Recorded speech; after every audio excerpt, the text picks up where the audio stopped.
Kettik. Assalamu alaikum dostlar. Anda emese başlasak, men бүгүнкү күндө Мураспорду шайлаш керек деп чыгам. Эмне үчүн? Биринчиден статус кво кайрылып кетсек, бүгүнкү күндө 30 жылдан бери бир башкаруучу бар. Демек бул жакта институттардын бардыгы иерархиялык деңгээлде негизделип, бардыгы бир мындай линейка менен башкарылып калганын билебиз. Бүгүнкү күндө мен өнүккөн өлкөлөрдө окуп келген, бул болсо жергиликтүү местный ыктыярчы. Эми баалуулуктар мен үчүн эң чоң баалуулук бул стабилдүүлүк жана жакшылыктардын суммасы. Ким программасын ишке ашыра алат, иштей алат деген суроону бере турган болсок, барьерлер аз же көп болушу мүмкүн. Мисалы, азыркы президент жана башка кимдер бар, чиновниктер бар, олигархтар бар жана эл бар. Бүгүнкү күндө Мураспорду 50% эл колдоп жатат чөнтөктө, олигархтардын 95% колдойт, анткени уже готовый коррупционный схема менен иштеп жүргөндүктөн бүгүнкү күндө Мураспор менен иштешүүгө алар көбүрөөк кызыктар, демек чөнтөктө олигархтар бар. Андан кийинки болсо чиновниктер болсо өзүнүн тамырын жайгандыктан алар жаңы өзгөрүүлөрдү каалабайт, ошондуктан Мураспор менен иштешүүгө алардын дагы 90% кызыктар. Ал эми жаңы келген кандидатты салыштыра кетсек, элдин 50% колдойт, бирок 5% чиновниктер чоң бийликке жетпей калган, таасири жок чиновниктер жана олигархтар колдойт. Демек, бул поинттен алганда бизге бүгүнкү күндө бийликке келе турган болсо, кайсы кандидат өзүнүн программасын ишке ашыра алат дей турган болсок, Мураспор 100% өзүнүн программасын ишке ашыра алат. Бирок 100% анык жакшы ниет болбошу мүмкүн, бирок 20% дагы элдин жашоосун жакшыртууга болгон программасы болсо дагы 100% кепилдик менен ал ишке ашат. Ал эми кандидаттык болсо таптакыр ишке ашпайт. Кийинки, эми күчтүү президент деген ким? Бул саясий топтор, то есть элиталык топтор өлкөдө саясий атмосфераны бизге создавать этип берет. Элдин 70-80% колдосо, чиновниктердин таасирдүүлөрүнүн көбүнө таасири болсо, олигархтардын таасирдүүлөрүнүн көбүнө таасири бар болсо, демек бул күчтүү президент болуп саналат. Менин бүгүнкү күндө Мураспорумда 50% колдоп атат, бирок олигархтар менен чиновниктер бүгүнкү күндө Мураспорду колдоп атат, демек бул күчтүү президент. Эгерде сен күчтүү президент боло албасаң, олигархтар сени колдобосо, чиновниктер сени колдобосо жана элдер эгерде 70% 80% колдобойт, 50% колдосо, саясий элиталар, ушул өлкөнүн элиталары оңой эле переворот жасап, гражданский согушка, митингтерге, манипуляцияга, СМИлер менен бир адамды каралап коюга, же болбосо акчанын күчү менен өлкөдө дестабилизация алып келүүгө оп-оңой жана бул толук мүмкүн. Ошондуктан биз бүгүнкү күндө жаңы кандидатты шайлоодо бул күчтүү президент болуп бере албайт. Кийинки нерсе, чиновниктер эски режимде дайындалган жана иштешип калган жана улантып кеткиси келет. Ал эми олигархтар болсо белгисиздиктен коркушат. Анткени алардын готовый бизнес пландары бар жана инвестиция кылган жана алар эч качан өзгөртүүлөрдү каалабайт. Ал эми жаңы келген кандидат болсо белгисиздикти тартуулагандыктан аны менен эч ким иштешкиси келбейт. Кийинки, элдин 50% колдоп жатат жана бул бүгүнкү күндө менин Мураспорум үчүн жетиштүү. Кийинки, демек күчтүү президент катары ким боло алат дей турган болсок, 2 пункт менен менин Мураспорум жеңип жатат. Кийинки, элиталар бийликти алмаштырып кое алат. Эгер президент күчтүү болбосо, кантип активдүү азчылык, эгерде көпчүлүк көз жума турган болсо, активдүү азчылык бир саясий атмосфера кыла алат. Мисалы, элдин 70% 30% саясий активдүүлөр болсо, бирок 70% көз жумуп койсо, мейли революция кылса кыла берсин, өзгөрүү кылса кыла берсин деп койсо, азчылык кыла алат. Бирок көпчүлүк көз жумбай турган болсо, алар эч кандай өзгөртүү кыла албайт. Демек, булардын уюшкан тобу ыктыярчылары дагы бүгүнкү күндө бир нерсе кылабыз десе, көпчүлүк көз жумуп калат. Анткени 50% Мураспорду колдоп жатат элдикке. То есть бул саясий эмеде активдүү азчылык эч кандай бир өзгөртүү алып келе албайт. Кийинки, көпчүлүктү башкаруу оңой. Сөз эркиндиги утечка мозгов болгондуктан өлкөдө критикалык ой жүгүрткөн күчтүү политиктер, оппозиционерлер жок болгондуктан СМИ менен, манипуляция менен, кедей кембагалдарга акча берүү менен аларды аяттарга алып чыгып, өзүнүн инструменти катары колдонуу толук шарттар каралган. Андан кийинки нерсе, ресурстар жетиштүү. Эмне үчүн? Бийликти жок кылып салууга бардык ресурстар бар. Акчасы көп олигархтар алсыз манипуляциясына алдандырчу коомго оңой менен таасир бере алат. Ал эми Мураспордун бүгүнкү күндө итак буга чейинки көп ресурстары бар. Андан сырткары олигархтар жана чиновниктердин бардыгы чөнтөгүттө болгондуктан коомду оңой манипуляция кыла алат. Экинчи, сөз эркиндиги алсыз өлкөдө жарандык коом өтө алсыз. Алар медиа сабаттуулугу аз. Алар деген информацияны сорттой албайт, туура эмес информацияны билбегендиктен аларды манипуляция кайрадан оңой болуп жатат. Жана жарандардын сабыры кыска. Эмне үчүн? Жаңы кандидат келгенде сабыры кыска болгондуктан манипуляциядан кана силердин кандидатыңар эмне өзгөртүп алып келди дегенде элдин сабыры чыдабайт дагы жана кайрадан төңкөрүш, жарандык согушка дестабилизация алып келүүгө оп-оңой. Кийинки 5-те болот.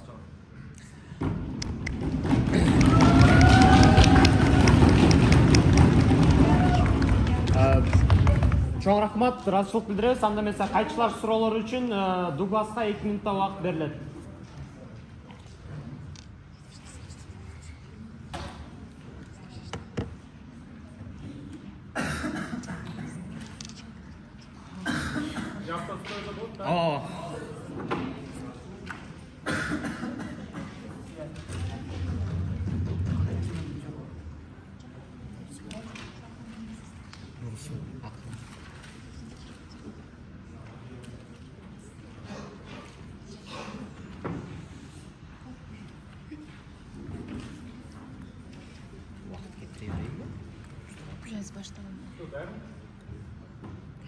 Берерсиз. Биринчи вопрос. Коррупция деген эмне? Коррупция бул сенин кызмат ордуңан кыянат менен пайдалануу. Рахмат. Экинчи вопрос бул опыт жакшы президент болуш үчүн билим керекпи же опыт керекпи? Опыт деген юридический. Жакшы деген сөзүңүз кичине абстрактный болду. Жок билимби же опыт? Билимби же опыт? Эки тең болуш. Жок, ошол экөөнүн бирөө тандабайсыз. Эмне керек, бирөө? Билим керек. Неге? Билим болгондо сен башкалардын практикасын терең анализ деп туруп, ошону адаптация кылып, модернизация кылып. Инвестиция деген эмне? Инвестиция бул бир жака акча салуу. По идее, сиз финанс айтышыңыз керек да, бир жака акча салып, байракча чыгаруу. Рахмат. Дагы бир вопрос. Дестабилизация деп айтып атасыз. Канчалык ыктымалдуу силер тараптан, что дестабилизация болбойт деген? Биз тараптабы? Дестабилизация болбойт деп түшүндүрүп бердим. Анткени дестабилизацияга көтөрүшкө чыгыш үчүн көп факторлор керек деп атат. То есть чиновниктер, олигархтар жана эл. Бирок бүгүнкүндө эл 70-80% колдоо боюнча рахмат, түшүндүм. Эми сиз айтып атасыз, что сиздин мураскөрүңүздү 50% жашаган элдердин 50% колдойт. Канчалык ушул статистика чын? Канчалык объективдүү ушул статистика? Объективдүү экенин биз билбейбиз, анткени темада берилип атат. Хорошо, ладно, сиздин оюңуз боюнча ошол статистика каяктан алынган? Кандай булактардан, кандай маалыматтардан алынган? Кадимки эле жашоодогудай маалыматтар.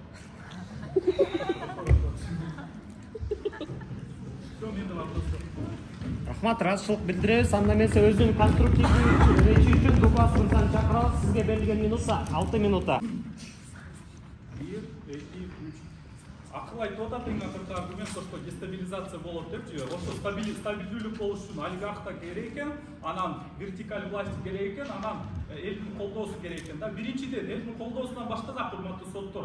Мен сурап атам, кайсы маалыматтарда силер алдыңар бул маалыматты депчи, кайсы булактардан. Силер ошол эле авторитардык режимде иштеген институттардан алып атасыңар. Аяктагы институттар биринчиден коррумпирован, ошол эле Левада-центрге барып азыркы учурда сурап көргүлө. Путинди канча пайыз адам колдоп атат азыркы учурда? Алар айтат 70%, 80% депчи. Бирок реалий ишке чыгып туруп сурап көрсөңөр, жөнөкөй адамдар, алар баардыгы каршы чыгат. Алар айтышат, азыркы учурда биз Украинада болуп аткан согушка биз каршы чыгабыз депчи. Бул биринчиден стабилдүүлүккө алып келип атат ошол авторитардык режим азыркы учурда Россияда.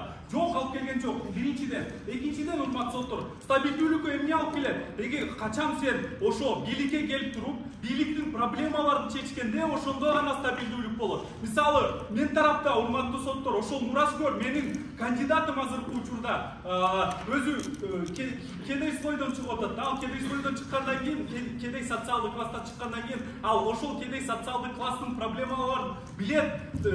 Биринчиден, экинчиден, ал уже буга чейин социалдык проекттерди түзүп жүргөн урматтуу соттор. Демек, уже эмпирический опыт бар. Анан билим жөнүндө айтып атат, бул акыл то, что билим керегирөөк депчи. Жок, урматтуу соттор, билим азыркы учурда керек жок. Потому что даже если мен азыркы учурда патриот президент болсом, мен башымда эч кандай билим жок болсо, мен жанымда советниктер бар, мен жанымда эксперттер бар, мен жанымда ошол эле целый министерстволор бар. Алар ошондой изилдеп келет, алар ошондой конкретный маалымат алып келет, ошого таянып туруп мен конкретно бир чечим чыгарсам болот. Ошондуктан бул уникалдуу эмес, бул биринчиден. Экинчиден, өнүккөн мамлекеттерден билим алган да, урматтуу. Бул билим биздин уникалдуу мамлекетибизге туура келбеши мүмкүн, потому что климаты башкача, саясий режими башкача, ошол эле маданияты жана менталитети башкача. Ошондуктан айтып аткан нерелери бизде иштебеши мүмкүн, урматтуу соттор. Жана экинчиден эмне жөнүндө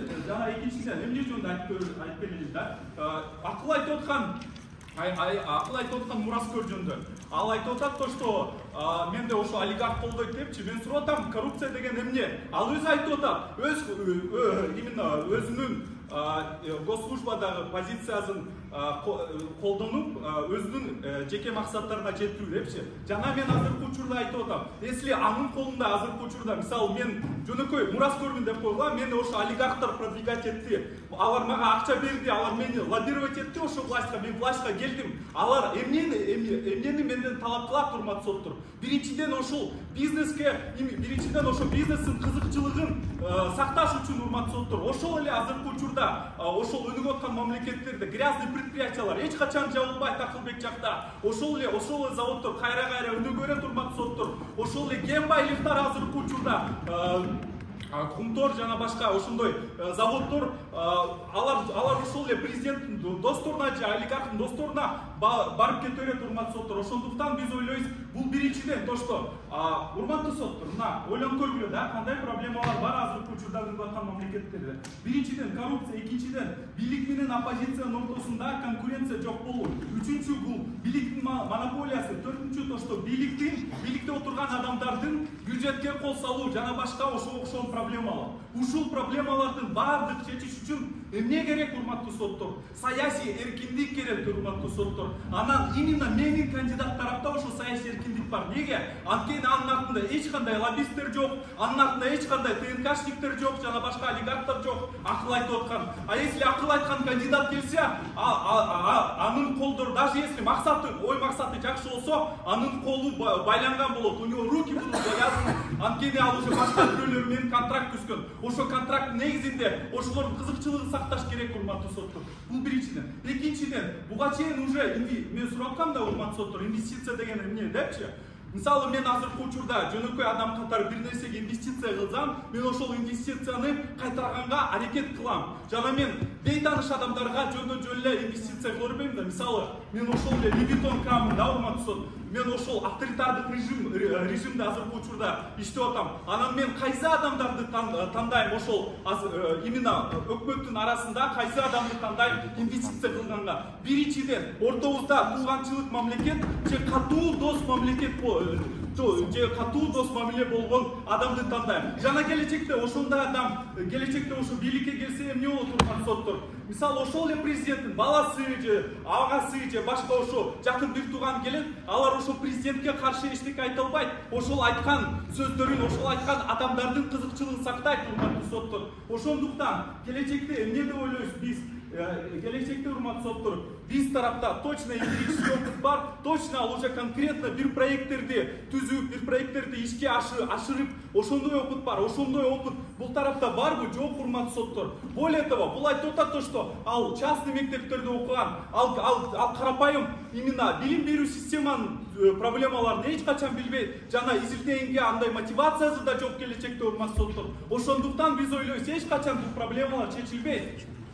Эми утечка мозгов жана олигарх тетиги 20% ишке ашат дейт, урматтуу сот. Урматтуу соттор, любой эле аргументтин ичинде биринчи статус-кво жана статус-квичи, мондай дельта бир нерсе өзгөрүш керек. Ошол өзгөрүштү азыркы учурда аткарып берип атабыз силерге, түшүндүрүп берип атабыз. Бул тарапта могу кандидат мындай кылат, тиги кандидат мындай кылат деп. Жок, анын баардыгын алып кылып берген жок, урматтуу соттор. Демек, толук азыркы учурда акылдуу атат. Чоң рахмат.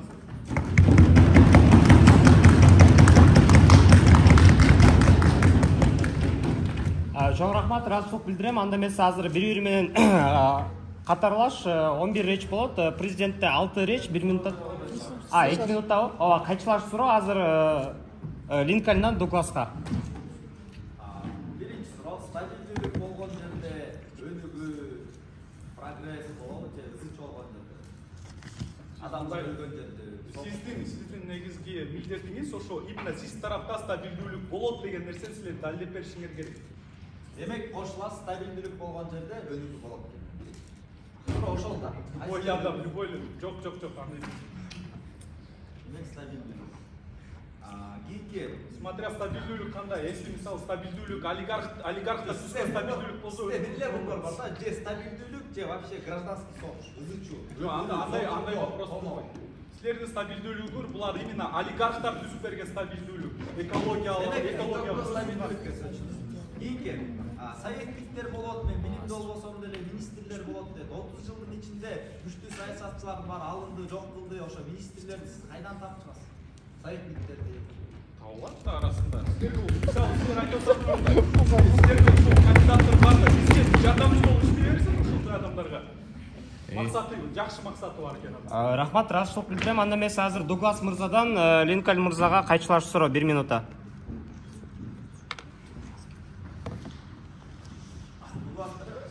Дугластан Вопрос, да?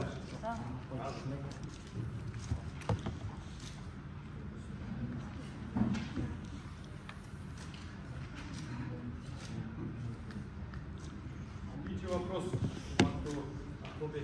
Алма дарактан алыска түшөбү же жакынга түшөбү?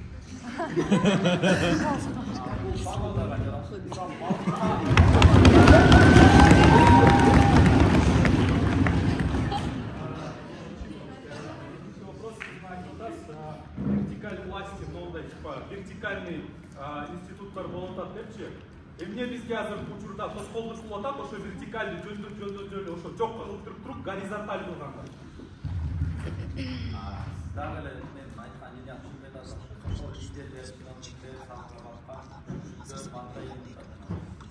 Матраимовдор ким менен иштейт? Учурдагы Муратов Матраимовдун ким олигархы туурабы? Ошо силер ошо менен иштеп атпайсыңар нормально.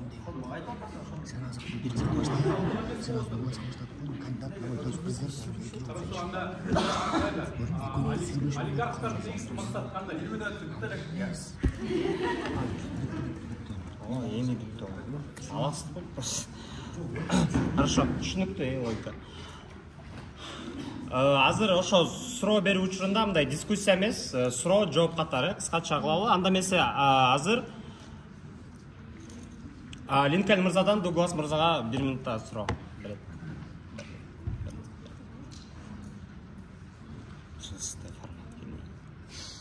Тескери реакция деген нерсе бар да. Кандидат бирөөнү камап же конституцияны өзгөртөм десе, чиновниктер сөзсүз реакция кылышат. Анткени алар өзүнүн ордун, өзүнүн бийлигин жоготуп бербейт.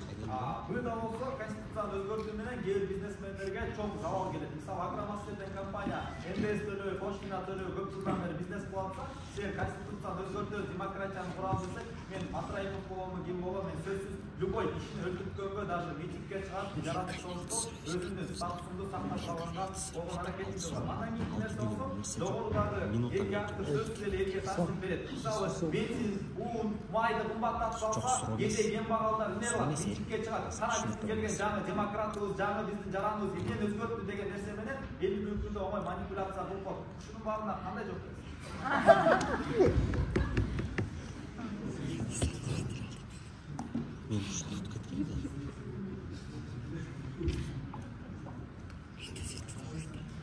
Сейчас непонятно.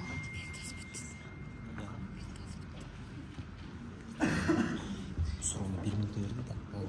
Жооп болду эле именно Сенеканы көрүп туруп өскөн. Левитондун көзүндө Сенека өзү мен сурообу же кандай? Жок. Жалпы немеге сизге да аз убакыт берилет. Ошол убактыңыздан колдонуп жооп бере алсаңыз болот. Аз түшүндүрүп кетем. Хорошо. Азыр 1 минуттадан берилип атпайбы? Муну мисалы өзүңөрдүн идеяңарды толук жеткиргенге дагы, кааласаңар суроо калтырып таштап кеткенге дагы колдонсоңуздар болот да, суроосуна жооп бергенге дагы. Азыр сизге эркин убакыт берилет 1 минутта. Ошонун ичинде сиз кааласаңыз суроосуна кыска эле жооп берип, өзүңүздүн линияңызга өтсөңүз болот. Мен азыр өзүм линияма өттүм да. Ооба. Ошо азыр сизге 1 минутта убакыт берилет. Хорошо. Урматтуу соттор, именно Левитондун көзүндө Сенека авторитет болот. Если инфослайд окуп көрсөңөр, ал кичинекейинден бери ошого инвестиция кылган, ошого жардам берген, жана келечекте, если мен азыркы учурда бир адамдан авторитет көрсөм, мен анын модель поведенияны принимать этем. Демек келечекте Левитон келечекте бийликке келсе, если эл нааразы болсо, ал деле ушундай подавление оппозиции кылат, ал деле закручивание гаек кылат, ал деле ошондой кайра эчтеке өзгөрбөйт урматтуу соттор. Экинчи айтор нерсем бул Левитон Сенекадан убагында Левитон Сенекадан убагында өзү жардам алганда, мисалы ал деле мындай средний социальный класстан болсо, ал именно Сенека ага жакшы шарттарын түзүп берген, частный мектептерге алып барган, частный мугалимдерди жалдап берген, Европага жөнөткөн, жана келечекте, если ал мага ушунчалык жардам берсе, келечекте ал келип туруп айтса, новый завод мен бир тууганды берип кой десе, ал ошого каршы бир нерсе чыга алабы? Жок, урматтуу соттор, чыга албайт. Ошондуктан сиз буга кандай жооп бересиз? Чоң рахмат. Анда эмесе Линкольн мырзага 1 минутта эркин убакыт. Биз мураскор идеальный болот деп элем, башында позициям түшүнүктүү болуш керек.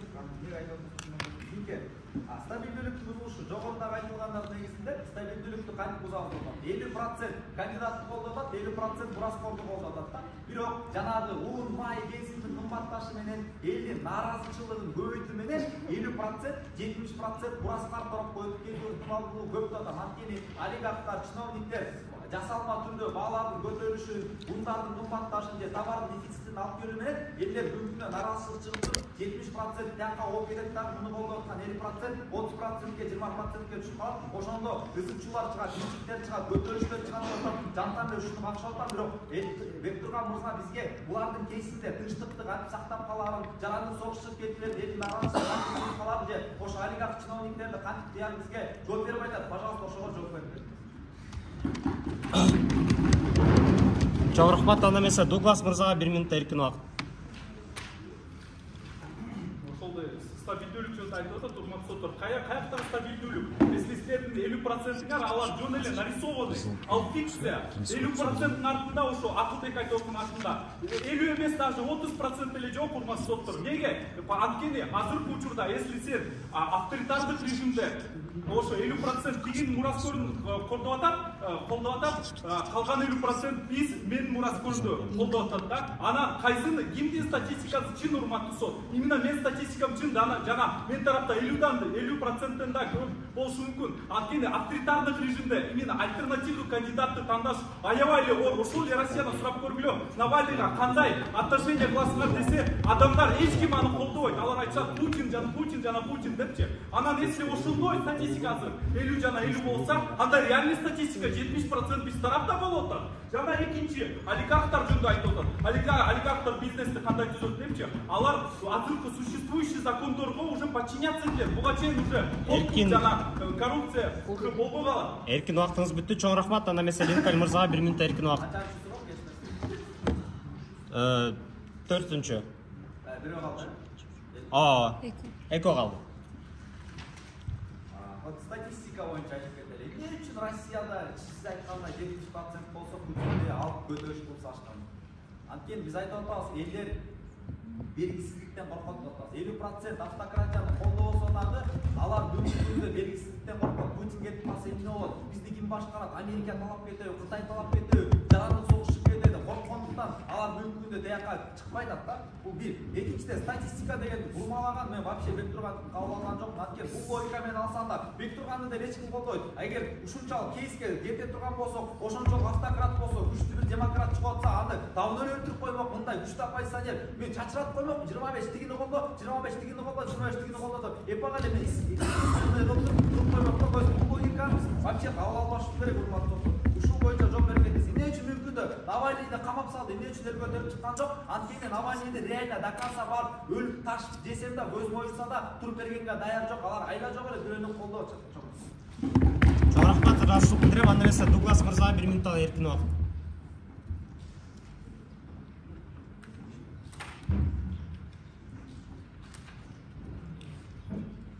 Урматтуу соттор, Акылбектин 50% негизи эмнеде түзүлөт? Азыркы учурда любой авторитардык режимде масс-медиага влияние болот да, бийликтин. Анан азыркы учурда ошо бийлик внушать этет. Даже если сен сүйбөгөн адамды даже если сен жакшы көрбөгөн адамды жакшыртсаң жөнөкөй адамдар аларга ишенип калат, потому что критикалык мышление жок именно өнүгүп аткан мамлекеттерде. Демек ошо 50% ал жөнтөк эле фикция. Анан экинчиден айтып атат что адамдар белгисизден коркот депчи. Жок, урматтуу соттор, алар азыркы учурда только полициядан коркуп калышкан. Ошол үчүн азыркы учурда Россияда переворот жок, урматтуу соттор. Эгер силер бул тараптын болсоңор, мындай Европалык конвенциялардан эч качан кача албайсыңар, потому что альтернативный кандидат, альтернативный авторитарный режим, просто бир Путин экинчи авторитарный режимге өзгөрүп атат, урматтуу соттор. Келечекте эч кандай өзгөртүү болбойт бул тарапта. Далилдеп бергилечи ушуну, урматтуу.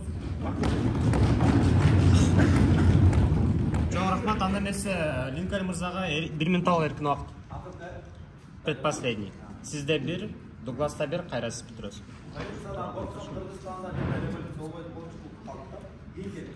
Сыртқы саясат, чоң державалар дайыма ички мамлекеттерди басып алууга же өзүнүн саясатын жүргүзүүгө же ал мамлекетти алыстандырууга аракет кылат, же алардын кошуналарды, аларды алсыздык кылып, дестабилизация кылып, чек араларын басууга аракет кылат. Тажикстан мисалы, Кыргызстанда бир окуя болуп атса, Өзбекстан, Тажикстан, Кытай аралашып, сырткы күчтөрдү ички, мисалы бир блок күч болот, экинчи блокко күчтөндүрөт. Америка, Кытай, Тажикстан аралашып, өлкөдө тынчсыздык болуп, кошуна өлкөдө жаман болуп атса, алар мактанат, Кыргызстан жашоосундор, Гавкада жашоодо, бир жакшы жашоодо мен кыйынмын дейт да. То есть ошол нерсе дагы сырткы державалар келсе, дестабилизацияны алып келишинде, өлкөнүн таптакыр жок болуп кетишинде мүмкүндө бек тургандын бактылуулугу эч нерсеси мүмкүндө курулбайт, урматтуу достор. Андан кийинки нерсе, демек өлкөдөгү стабилдүүлүк бир гана ураскар болгондо сакталат, башка учурда сакталбай атат да мүмкүндөчү. Булардын демократы келгенде моюндалып атат да, манипуляция кылып койсо болот, элдерди алдап койсо болот. Мен жанагы аргументтер бирөөсүн да төгүндөгөн жок. Колдордо баардык ресурстар бар, аны сиз кантип төгүнүп атасыз, мен дагы түшүнүм жок. Чоң рахмат. Анда эмесе Дуглас мырзага акыркы 1 минут эркин убакыт берилет.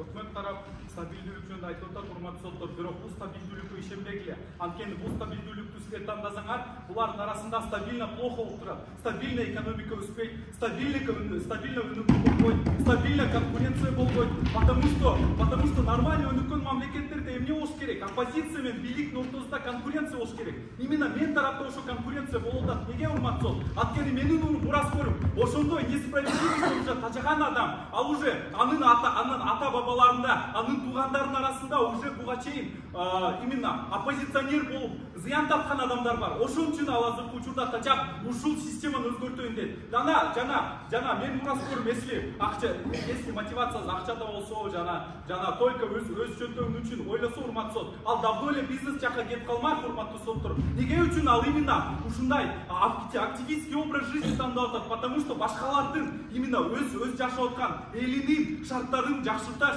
улучшать үчүн, 1 минутыңыз акырына келип жетти. Анда эмесе акыркы 1 минутталык эркин убакыт Линкольн мырзага берилет. Эмне үчүн дестабилизация болгону, стабилдик жок болгону жаман. Жыйынтыкта адамдар өлөт. Кедей адамдар акча үчүн согушка чыгат, митингге чыгышат, алардын ата-энеси, балдары жок калат. То есть Слойдун эң аярлуу катмарларына тасып экономика огош беттеп чөгөт.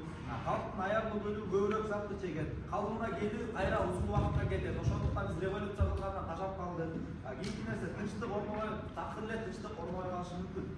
Өндүргөндө Бектурган айтып аткан кандидатта вообще сөз жок. Ал ушундук патриот болушу мүмкүн, идеалист болушу мүмкүн, адамдардын баардык проблемасын жакшы түшүнүшү мүмкүн. Бирок бүгүнкү күндө менин оюн талабына жардам берип акча атам, ал келгенде эч нерсе кыла албайт. Анткени анда олигархтар жок колунда, анда чөнтөгүндө чиновниктер жок, жана элдин 70%-90% колдогон жок. Эгерде колдой турган болсо, давно эле Кыргызстандагыдай революция болуп, полициядан эч нерседен коркпой эле, атса да коркпой эле барып, давно Левитонду атасын шефин кетирип коймак. Демек бул нерсе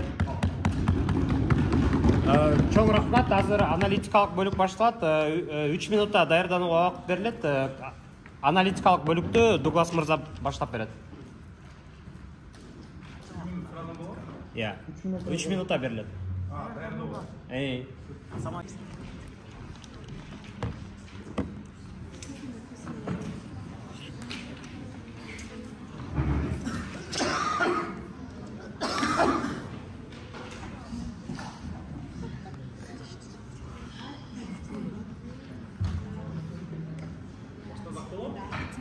Соттор дайыр. Соттор дайырсыздарбы?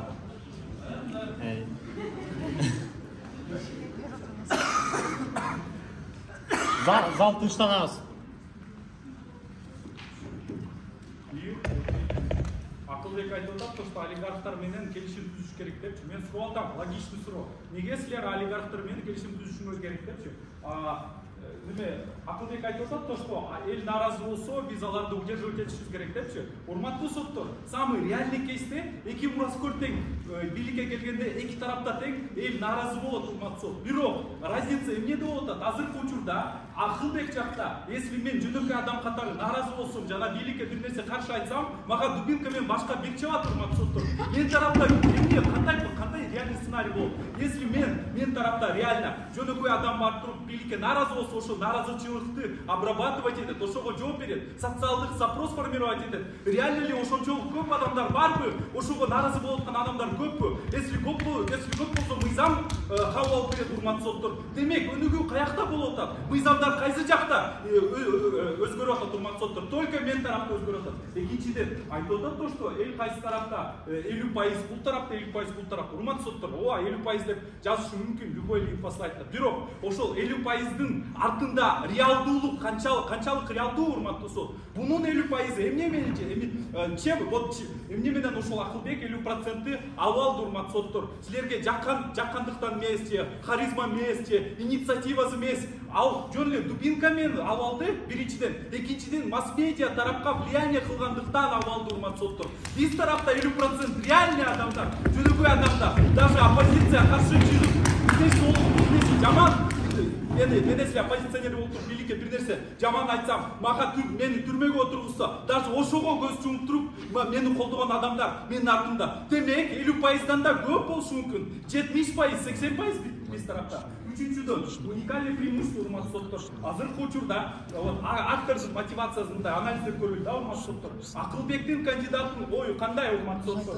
Акылбектин кандидаттын ою жөн эле келем, мурунку бийликтен кичине, бир кадам жакшы болом, жана мен ошо тарыхта калам депчи. Жок, урматтуу соттор. Мен тарапта кандай мотивация менин акторум, урматтуу сот? Ал биринчиден ошол кичинекейинен бери ошол кедей социалдык класстан чыккан, алардын проблемаларын билет, аларга эмпатия болуп боор уруйт, урматтуу соттор. Демек, келечекте, если анын ою акчада болсо, же ошо олигархтар менен келишимге келип калса, урматтуу соттор, ал болушу мүмкүн эмес. Потому что если ал ошончолук талантливый болсо, ал буга чейин эле бизнеске кетип калмак, ал буга чейин эле ошол олигархтар менен союз түзүп, ошол правящий партияга сатылып калмак. Бирок неге азыркы учурда менин кандидатым именно ошол мотивациясы жакшы болуп атат? Потому что мен тарапта именно саясий эркиндик бар, урматтуу соттор. Биякта даже если мотивациясы бар болсо, даже если бул Акылбектин кандидатын оюнда мисалы бир нерсе өзгөртөм деген ою бар болсо, аны ишке ашыра албайт, урматтуу соттор. Потому что анын колу байланган болот, руки связаны, ал уже буга чейин мурунку бийликте отурган адам ага көп инвестиция кылган, көп деген акча вливать эткен. Жана жөндөн эле бул адамды кой бере албайт, урматтуу соттор. Бул биринчиден, экинчиден ортосунда тууганчылык, байланыш менен көп нерселерди айтып атам, урматтуу соттор. Ошону кичине окуп туруп, ойлонуп туруп чечим чыгаргыла, урматтуу соттор палатасы. Жана азыркы учурда бул тарапта айтып атат то, что стабилдүүлүк алыш керек, жана башка адамдар мындай авторитардык режимге көнүп калган депчи, урматтуу соттор. Если кичинекей бала постоянно ошо бир нерсе туура эмес кылса, постоянно урганга көнүп калса, постоянно уруш керекпи? Жок, урматтуу соттор. Аны урбаш керек, наоборот, аны тарбиялаш керек. Туура багыт алып, туура баалуулуктар берип,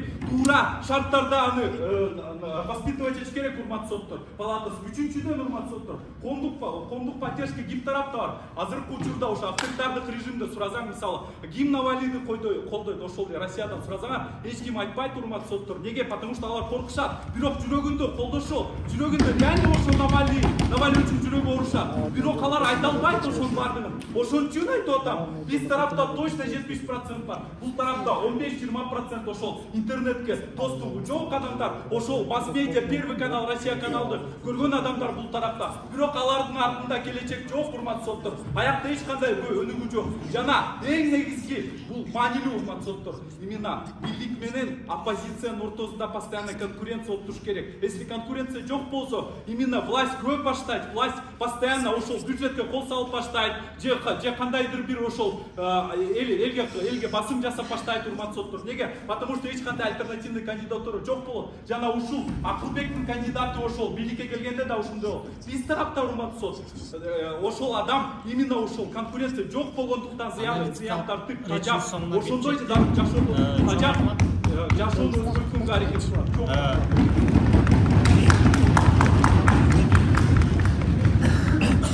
Анда эмесе аналитикалык реч үчүн Линкольн мырзаны чакыра алабыз, сизге 5 минутта берилет.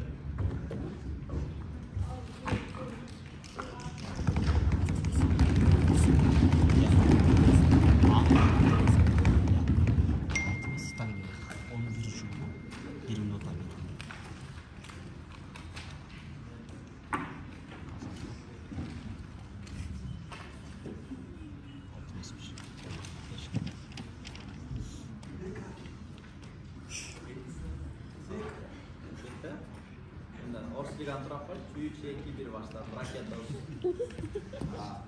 бир. Мамлекетте саясий атмосфераны ким создавать этет дегенге Бектурган мырза эч каршылык кылган жок. Демек булар чиновниктер, олигархтар эл болду.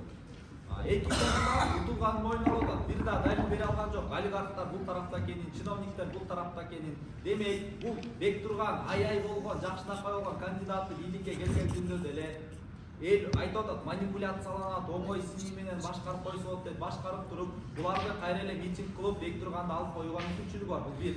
Экинчи, эл бул айтып аткандай каршы чыгып неметкен күндө деле элди сатып алат, элдин башын айландырып коет, элди эле кайра унду кымбаттатып, майды кымбаттатып, цементти кымбаттатып, билем маршрутканын баасын кымбаттатуу менен нарачылыктын баарын направлениясын Бектурганга кылып туруп, мунун 50ге 50 дегенин 70ге 30, 90га 20 кылып туруп, бат эле муну түрүп кот деген нерсени айтып атат. Буга эч кандай төгүндө болгондок жок, мындай болбойт. Эл ага баш ийбейт, эл аябай акылдуу, эл ушунчалык аң сезимдүү революцияга жетти, эл ушунчалык төңкөрүш кылганга даяр деген бир дагы аргумент келтире алган жок. Демек, мамлекеттеги саясий нерсени кимдер башкарып атат? Саясий элиталар башкарып атат. Ал эми саясий элиталардын баардыгы кимдин колунда? Менин мураскорумдун колунда атат. Демек, бизде стабилдүүлүктүн аягында макул болду. По-любому стабилдүүлүк болот, бирок ал сер жасалма стабилдүүлүк дейт. Бирок мен айтып атам, жарандык согушта адамдар өлөт деп атам. Кедей, кембагалдар, населениянын эң аярлуу катмарлары курайт деп атам. Аны сиздин кейсиңизде алар кантип бактылуу болот? Өмүр бою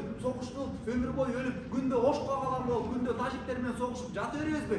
Жок, биздин немебиз, бизден элден чыккан кара акыл, ушундай акылдуу деп жүрө берген жакшы же стабилизация болуп, акырындык менен өнүгүү болобу десем, ооба стабилдүүлүктө өнүгүү болот деп ойлонот. Демек, акырындык менен биз стабилдүүлүк менен кете берсек, бул 50% бир күнү 90%га жеткенде аң сезимдүү өзгөрүү болгондо, ошондо Путиндин үкүмүндө Навальныйдын немелери коркуп көчөгө чыкпай атпайбы? Ошол күн бир күнү келет. Бир күнү келгенде Путиндин дубинкасына, полициясына, эч нерсесине карабастан чоң төңкөрүш жасай алат. Демек, мүмкүндө эл мүмкүндө ага даяр эмес экенин өзү да мойнуна алат. Эл коркуп атат да. Демек, мүмкүндө сен үчүн эч ким бир да жарандар окуп алганы көчөгө чыгып бербейт. Демек, сен бийлигиңди кармай албайсың. Биз мүмкүндө президентти шайлап атабыз. Президент ким президент болот, ким боло албайт деген поинттер мүмкүндө толук кандуу утулуп атат. Сырткы күчтөр деген нерсени айттым. То есть геополитика бар, жана кошуналардын политикасы бар. Ал өлкөдө дестабилизация кылууга кызыктар дедим. Буга эч кандай төгүндө болгон жок. Демек, Тажикстан, Ошкоголаңды жана башкаларын баарын алганда, булардын кейсинде вообще бизде тынчтык болбой эле күндө согуш, күндө зордуктоо, эркектердин баары өлдү, аялдардын баары көчөдө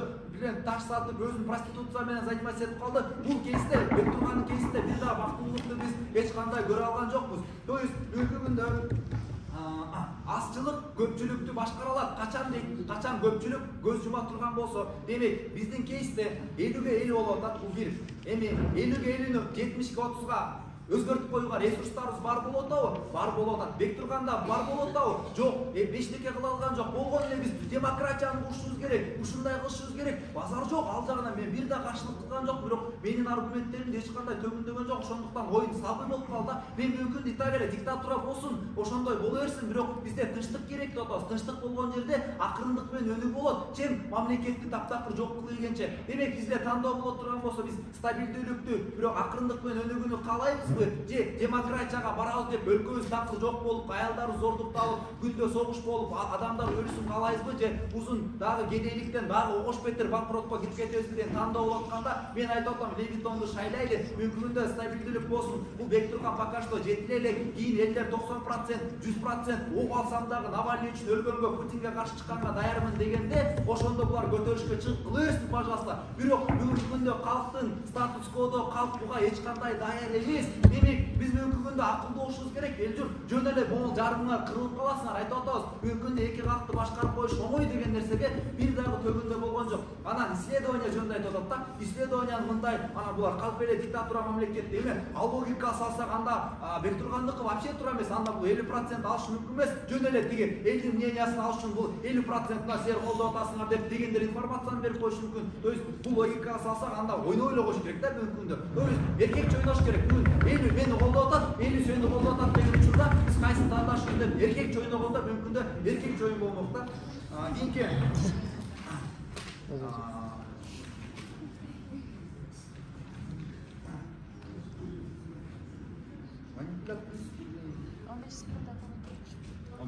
саясатты айттык, стабилдүүлүктү вообще далилдеп бере алган жок, тескери реакция болот дедик. 15 секунд. Вакытыңыз соңуна келип жетти. 15 секунд. Рахмат, Бектурганга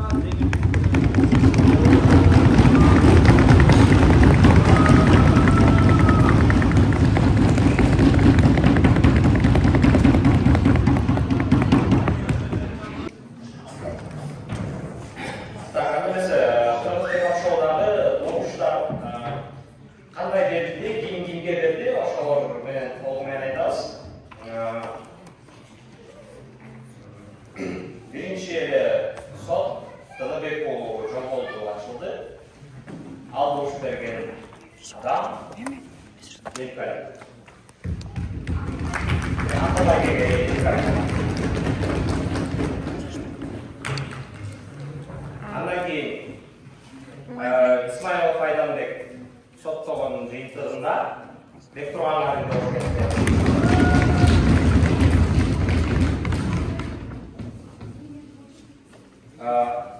андан кийин бул жактан эркин аудиториянын добушу боюнча Акылбайке бир добуш кетет.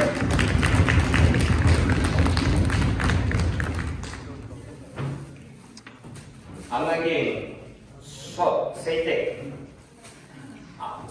жыйынты боюнча Бектурганга бир добуш. Канча ошондо? Бешинчиси сот Эгембердиев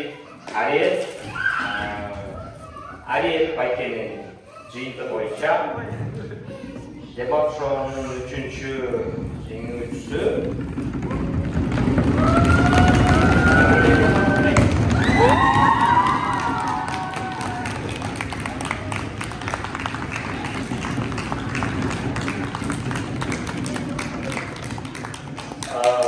анда берсе ошо азенди толугу менен өткөрүүчү жана 3-чү кубогун тапшыруу Акылбайкени бул жакка чакырып алсак.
Анда эмесе бүгүнкү күндө дагы белегин берүүчү жана дебат шоунун салты боюнча мындан кийинки немени дагы өткөрүп берүү үчүн мен Бектурган байке сахнага чакырып алып элем бул жака.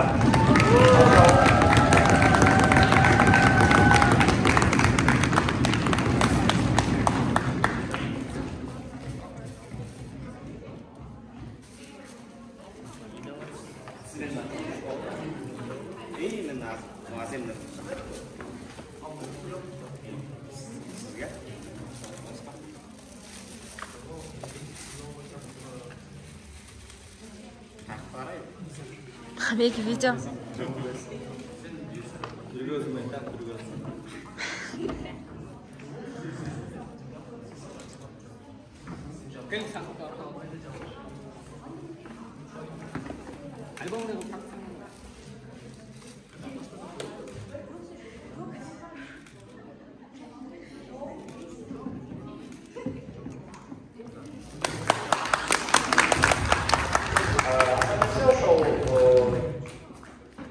Дебат шоунун мындай алгачкы жолу Коктун эси катары Акыл байке табылып атат. Ошондуктан спич укугу дагы бар Акыл байкеде. Ошол спич укугуна колдонуп залга кайрылсаңыз болот.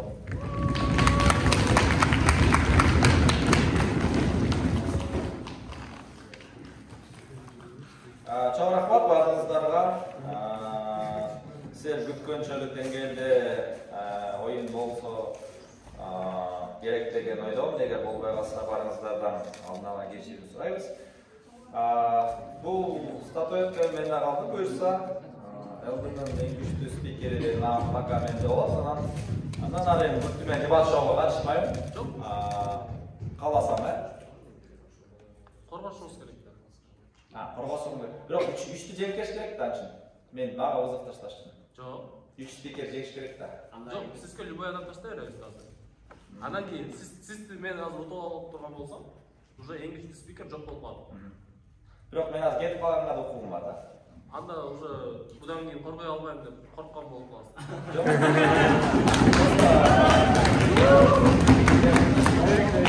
Башкаларга да ойногонго возможность берип, үч жолу жеңген адам мага узак таштаса кызыктуураак болот. Анткени честно алып калсам, мисалы, мен үч спикерди жеңдим. Бул титулду алдым, анан бирөө келип туруп жөнүнө бир оюнда жеңип алса, бул адилетсиз болот. Жок, сиз күчтүүсүз да азырчы. Анан кийин эки спикер деп Шевченко коргоп атат, башкалар коргоп атат, ошол сыяктуу эле.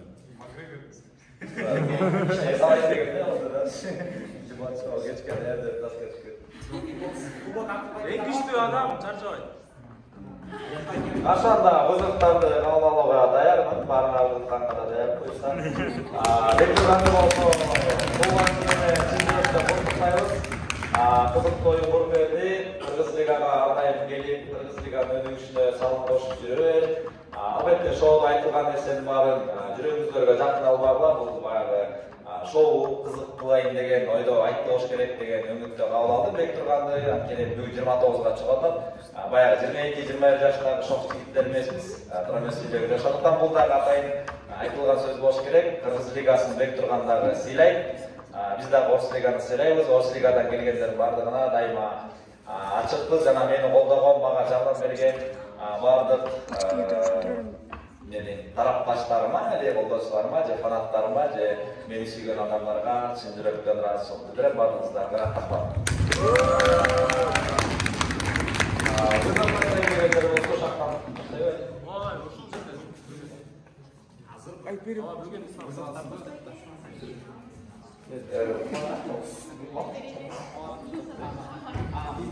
Достор, мындай кылалы, азыр кичине убакыт мындай тайминг жактан кармалып калганыбызга байланыштуу Инстаграмга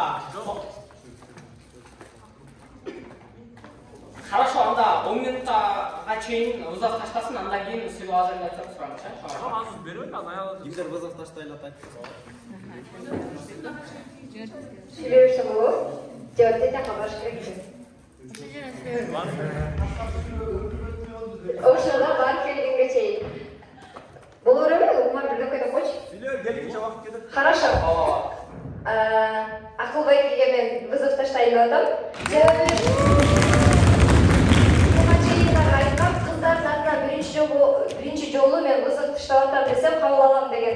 Бирок Бектурган Байкургандын айткан чакырыгы провокационный болгон үчүн аны тандадым деп атат да. Мен дагы сизге провокация кылгым келип атат. Эгер бул жолу албай турган болсоңор, дебаттагы балдар кыздардан корккондугуңарды көрсөтөсүңөр.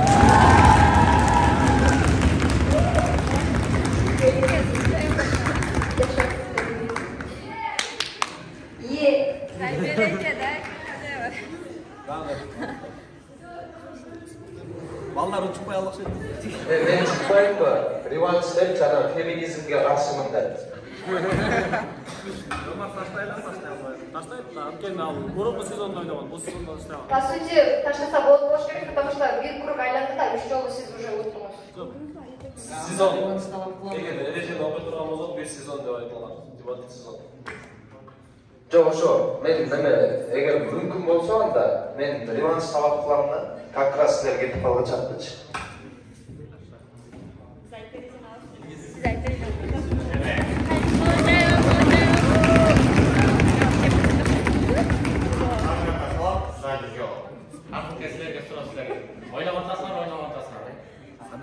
Ойнаған тасармы, ең ойындарға. Дешімай таштап кеткен тасармы.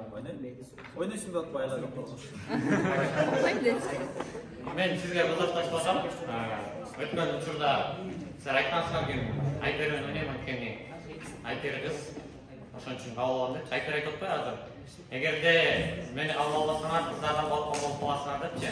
Бұл жерде кішкене мындай эме болуп кеткен, гендердик теңсиздик болуп кеткен, типа кыздар балдар деген түшүнүк бул өсүп турган эмес нерсе да.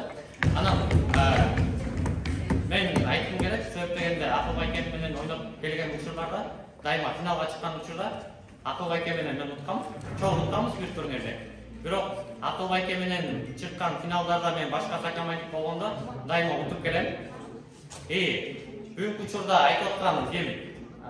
Бек Турганбек айтып атпайбы? Король депчи. Бұл башқа Орыс лигада сіздер король болып тасқар, бирок ушул эмени король боюнча эсте калып коюшуңар керек. Мен сіздердин окуучуңар катары, мен сіздерди жеңип, сіздердин кыйын окуучу экениңерди тастыктап, ошол эле учурда мен ойлойм, менин мырзалыгымды кабыл алып коюш керексиңер, анткени сіздер сөз бергенсиңер, эркек сөзүнө туруш керек, айткан жашаш керек. Бул оюндан эмес, оюнда сени сөз кабыл алам деген сөзүбүз бар. Bir esnaf koymuş. Ошон үчүн мен ойлойм, ийинки эмеде жабат жолу менен ойношуңар деп. Чоң рахмат. Башка айткым бол, эркек деген көрүнүш болуш керек. Модон турган речь, эркек деген сөзүндө туруш керек. Прикольно.